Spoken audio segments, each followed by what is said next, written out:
Okay. If it's been that long, first thing you do is she's been to doctors, she's tried all the things. So Meniere's disease, you get vertigo and other symptoms because your inner ear is filling with water. Just sort of, that's what's going on. So you get fluid in your ear and it's chronic. So it's not the same as just vertigo because you have an actual identifiable thing happening. So they do various things. They drain your ears. Sometimes people get tubes, all sorts. Okay. The issue for us is that it's like a tridoshic problem, call it, because it could be, you could see it as vata with all the spinning. You could see it kapha with the fluid buildup. You could see it as pitta because there's inflammation involved. So that doesn't give you a lot of help. Right? But you could approach it dosically and really take her in, and based on not her ear symptoms, because that's not going to give you any information. That's the problem. But other stuff, if she has anything else going on that would make you think vata, pitta, or kapha, you could try to balance those things and see. That description, I'm going to probably say you would balance her vata. And Yeah, that's where I was leaning. she's also moves while you're sleeping, you move into vata time. Okay. So that might be related. So I would probably do it with pranayama, any of them, but she could do alternate nostril breathing. That would be really Okay. probably Yeah. useful. So I get her into a real steady pranayama practice and see if that did anything. And then you could definitely also work with her body and all that to just mitigate the side effects, basically. Because that's what's going on, right? She's stabilizing her head. So now her shoulders are going to hurt, all that. In terms of the Meniere's disease, that's what I would start with. But the main thing would be like balancing. So I would have her doing like, I'd probably construct, it depends if she can do it. You could do a different pranayama if this doesn't work, but I would construct like almost like a 10-minute alternate nostril breathing practice. Okay. You might have to work her up to it. That would also include just sitting for a couple minutes at the end of it, not doing the alternate nostril, but with some lengthened exhales, maybe some pauses after the exhales. You'd have to walk her through building it up and then winding it back. Does that make sense? Yes. Yep. Okay. So that can take a while because first you just go right, left, then you extend your exhale, then maybe you pause after the exhale, you do that for a while, then you go backwards and you go back to the extended exhale, then you're just right, left again, and then you sit still. So you could do a 5-minute version of that, but I would imagine that her doing that at night and then give her some more basic, just like diaphragmatic breaths, whatever, during the day. But I'd have her pretty seriously engage with that and see if that vata balancing did. She'd have to give it 6 weeks probably to even. So she might have a different experience, but I wouldn't want her to do that for a week and say it didn't work because Fair. it's just not really enough time. And then the other vata, if she's had it this long and she's willing to do things like rubbing her feet in sesame oil as a vata balancing practice, a lot of people like that. It's not such a stretch. Regularity in general. So you could talk to her about that, just her day.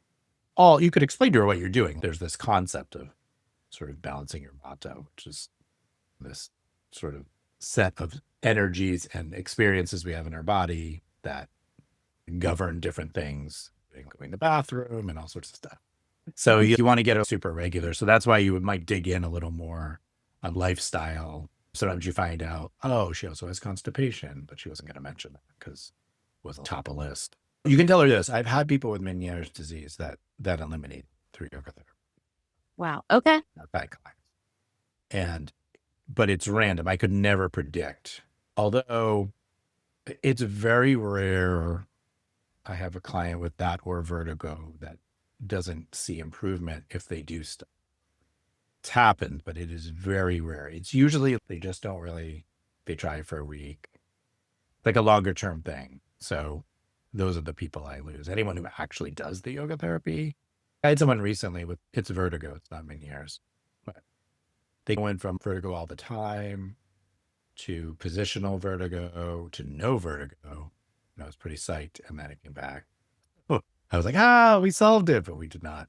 But again, like sort of vata bouncing in and out, like having to do different amounts of practice at different times. But definitely that's what I usually see, pretty clear improvements. Just off the top of my head. So I know that sticking your tongue out basically turns on your parasympathetic response, which is interesting.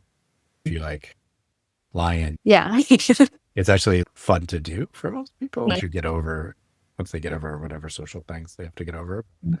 And if you think about how we use our faces, there's no world you stick your tongue out except in a happy place, unless you're like 2 years old and you're sticking your tongue out at somebody. But it's just your brain doesn't associate with anything else. The other thing it does, though, is that when you stick your tongue out, it opens. You can try this because it's interesting. If you stick your tongue out, you can breathe better. So it opens up those pathways. So if you have sleep apnea, they actually make a device that holds your tongue out. It's horrible because then you have a thing holding your tongue out all night. So it's not the best device. But if you breathe through your nose, especially for allergies or anything, and then you stick your tongue out, you'll feel like there's more space, there's more room. So yeah, that all seems legit. I just saw that no one took me up on sticking their tongue out. Everyone's like, I am on camera. There is no way I'm sticking my tongue out right now. I'm disappointed because now I'm alone sticking my tongue out on camera. But yeah, you can play around with it and feel it in your own body. So for most people, and it's really interesting to play with, even if you think about breathing and how much breathing affects your nervous system, and the fact that you can breathe better with your tongue out is super interesting. So anyway, next time you're lying down, especially, lie flat on your back and stick your tongue out and you're breathing. You'll feel it much more there because your airways get a little closed if you lie on your back. I think that makes sense, but it's not the only way to affect it. I don't know if it's the best way. It is a way. There's this interesting thing with the vagal tone stuff now because it's been like detached for some good reasons from the mothership of parasympathetic response. But like most things that help you parasympathetically increase vagal. So I could probably get busted by some awesome neurologist, scientist who studies this stuff saying I'm wrong, but my take on it as a yoga therapist is it's not as revolutionary as I would want it to be, because in that way, because we already do parasympathetic nervous system work all the time. So I'm not sure what I'm seeing. There's been some interesting techniques like put your eyes to the left and all these certain techniques that'll turn on vagal tone. And of course, medically, it's super interesting because if you can put a device on the vagus nerve and solve some problem, maybe cool. My mind can't help to think, oh, like the more we talk about the vagus nerve being stimulated as a very important thing, the more reasonable it's going to be for people to implant devices on our vagus. Like there's a monetization of this concept. Yeah. As opposed to just saying parasympathetic response, right? Just like teaching people to breathe, etc. I don't know. Maybe somebody knows more about that. I've just been like, I have the stuff that's been coming out on the vagus nerve, and I read it, and like some of it, I'm like, oh, that's an interesting thing. That too. And some of it, I'm just kind of rolling my eyes. I think they're talking about breathing in these 4 chapters. Like deep breathing is good for you. Oh, what the big deal is. So, yeah, because they have you stick your tongue out, and I remember now, and swallow. That's what. Just weird, like you like try to swallow with your tongue. Just, like you try to swallow. You can't really swallow the same, but yeah. And then the other thing that's a vagus nerve exercise is to gargle. But then that's what gets me. Then I'm like, is that better than doing a pranayama for 5 minutes? Telling someone to gargle, waterboard themselves to increase vagal tone? I don't know. Practically, I don't know how great that is. That's what my mind does. Your mind might do something different.